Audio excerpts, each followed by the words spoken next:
never expected the graveyard shift at the storage facility to unsettle me. I'd signed up for it thinking it would be easy money. Long hours of silence, just me, and a few rows of padlocked metal doors, maybe the hum of fluorescent lights to keep me company. Nothing about the place, at first glance, should have been any creepier than a deserted parking garage. Still, the first time I slid my key into the glass entry door, just before midnight, I caught my own reflection. Flat, pale, and watchful.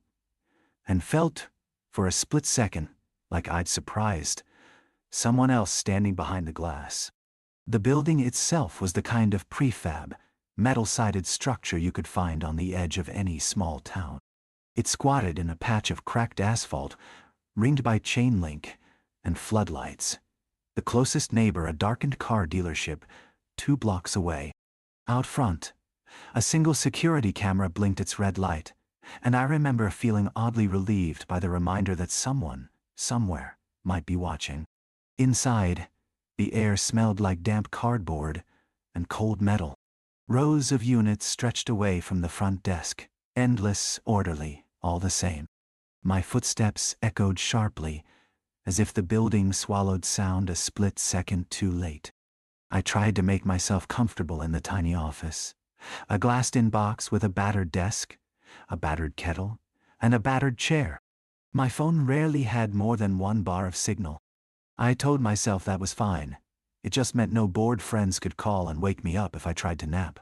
I logged into the security system, checked the feeds, empty hallways, still and gray under the camera's night vision, and settled in to read. The first hour passed quietly. Occasionally, the heating ducts would groan, or a loud metallic click would echo from somewhere deeper in the facility, but I chalked it up to the building settling in the cold. Around 1 a.m., though, I heard a sound that didn't fit. The distinct scrape of something heavy being dragged across concrete. I paused, holding my breath, ears straining. There it was again, a slow, gritty drag, as if someone was shifting a refrigerator in one of the far units. I stared at the monitors. Nothing moved. No fuzzy outlines, no flicker of shadows along the walls. I forced myself to laugh quietly. I'd read enough online about people sneaking into storage units for a warm place to sleep, or stashing things they shouldn't, so I decided to do a walkthrough. I grabbed the flashlight, the weight of it comforting in my hand, and locked the office door behind me. The hallway was colder than before. The overhead lights flickered every few seconds, leaving brief shivering bands of shadow. Rows of identical metal doors stretched ahead, marked only by stenciled numbers. I called out, voice wavering, "Hello? Is anyone here?" My words bounced back, distorted, as if the walls answered with their own, quieter echo. I moved slowly, sweeping the flashlight beam from side to side. I saw nothing but dust motes and the dull gleam of padlocks. I paused at every turn, listening. The dragging noise had stopped. The only sound was my own breathing. Too loud, too fast. At the end of the hallway, just before the double doors to the larger units, I noticed one lock hanging askew. A small thing, really, the shackle not fully snapped closed. I reached out, meaning to fix it, but stopped when I felt a sudden chill radiate from the metal, as if it had just come out of a freezer. I recoiled, flexing my fingers. My breath seemed thicker in the air, visible for a moment before vanishing. I tried the handle, expecting resistance, but the door swung open with a soft whine. My flashlight beam flicked over. The clutter inside, stacked boxes, a rolled-up rug, the kind of nondescript junk you'd expect in a storage unit. My light caught on something odd. A folding chair set dead center on the concrete, facing the door. Nothing else around it, just the chair, and on the seat, a faded Polaroid photo. I stepped closer, feeling the temperature dip even further. It was so cold in that space, colder than seemed possible. I picked up the photo. The flash glare almost obliterated the image, but as I tilted it, I saw a blurry shot of the hallway behind me. It was unmistakable. The same row of doors, the same gray linoleum, but there was a figure at the far end. too far away to make out details. At first, I thought maybe it was a trick of the light, but the longer I looked, the more certain I became. Someone was standing in that hallway, their shape just distorted enough to make my skin itch. My hands trembled enough that the photo fluttered to the floor. I backed away, nearly tripping over a box. That's when I noticed the faintest outline of a shoe print on the dusty concrete, leading from the chair to the back of the unit. The dust was undisturbed everywhere else, except for that single track. I shined my light at the back wall, squinting. It was just a blank slab of cinder block, but for a second, I thought I saw moisture beading along the bottom, an odd shimmer like condensation. A sudden metallic bang echoed from somewhere down the hall. I flinched, nearly dropping my flashlight. It sounded like a door slamming shut. My first thought was that someone else had entered the building. Maybe a late-night customer, or someone trying to mess with me. I shoved the photo back onto the chair and stepped into the hallway, trying to steady my breathing.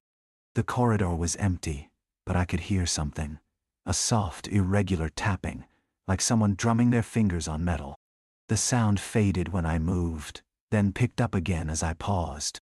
I strained to pinpoint its source. It seemed to come from everywhere at once, bouncing off the walls. The flickering lights overhead buzzed louder, the shadows thickening at the corners. I made my way back toward the front office, forcing myself not to break into a run.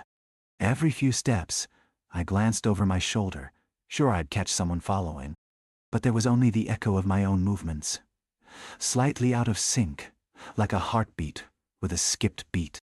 When I finally reached the office, I locked the door behind me with shaking hands. The sense of safety was thin, like tissue paper. I checked the monitors again. The feed for the hallway I just walked through was glitching, static crawling across the image in jagged lines. For a moment, the screen seemed to stutter, then caught up, and I saw the empty hall, the doors all closed as they should be. But there was an odd dark smudge in the lower corner, near the floor. I squinted, leaning closer, but the smudge faded as quickly as it had appeared. I convinced myself it was a camera artifact, nothing more. Trying to calm down, I made tea from the battered kettle, letting the steam warm my face. I pressed my palms hard against the desk, grounding myself with the pressure, counting my breaths. It was probably nothing. A draft, a loose lock, a trick of bad lighting. That photo was just leftover junk. Still, every time I closed my eyes, I saw the grainy figure from the hallway, just standing and watching. 5 minutes later, the office lights flickered and cut out, plunging the little room into darkness, except for the monitor's sickly glow. The hum of the old fridge died, replaced by a suffocating silence, thick and absolute.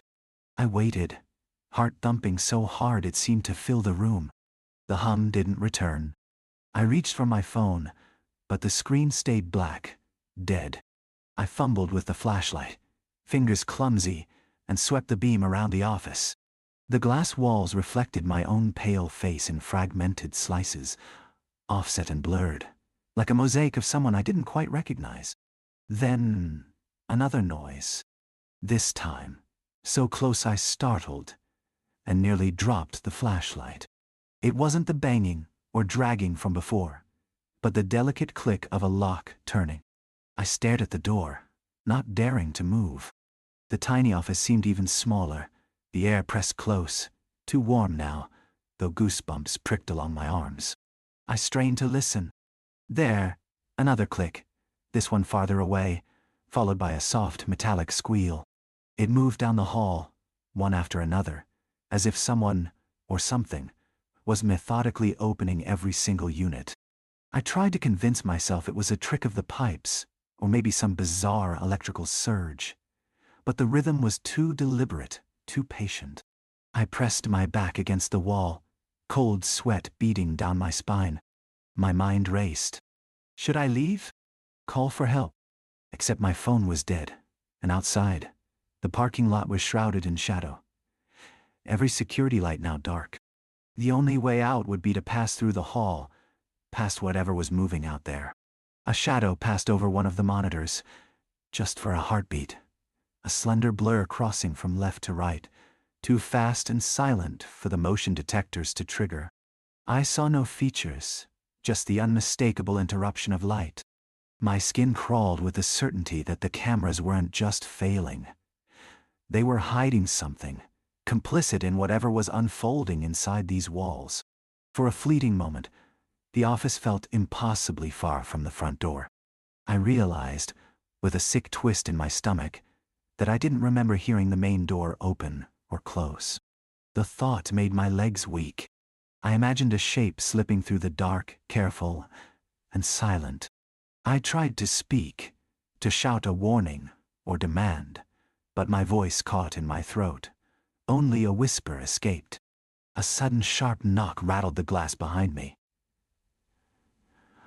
I spun, flashlight beam trembling, and caught my own reflection. Wide eyes, mouth half open. Another knock, more insistent, just inches from my head. I pressed my palm to the glass and felt, bizarrely, that the cold was coming from outside the office now, a wave leaching in through the pane. I backed away, almost tripping over the wheeled desk chair, and fumbled for the keys. My trembling fingers couldn't seem to line them up with the lock. I forced myself to focus, to listen. Everything was silent. Then faintly, I heard breathing. Not mine, not from inside the office, but low and steady, filtering through the thin gap at the bottom of the glass door. I dropped the keys. The flashlight's beam flickered, threatening to die. In that moment of near dark, I realized the breathing had stopped. I stared at the monitors, hoping for some sign, any explanation, but the feeds were all blank now, just static crawling across empty corridors. A thin scraping sound drew my attention to the office door.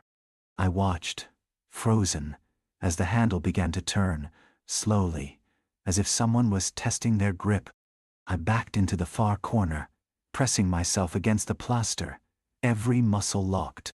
The lock held, resisting, but the handle kept twisting, back and forth, with methodical patience. I couldn't look away. Somewhere, down the hallway, I heard another door slam, then another. Each one reverberated through the building, the echoes,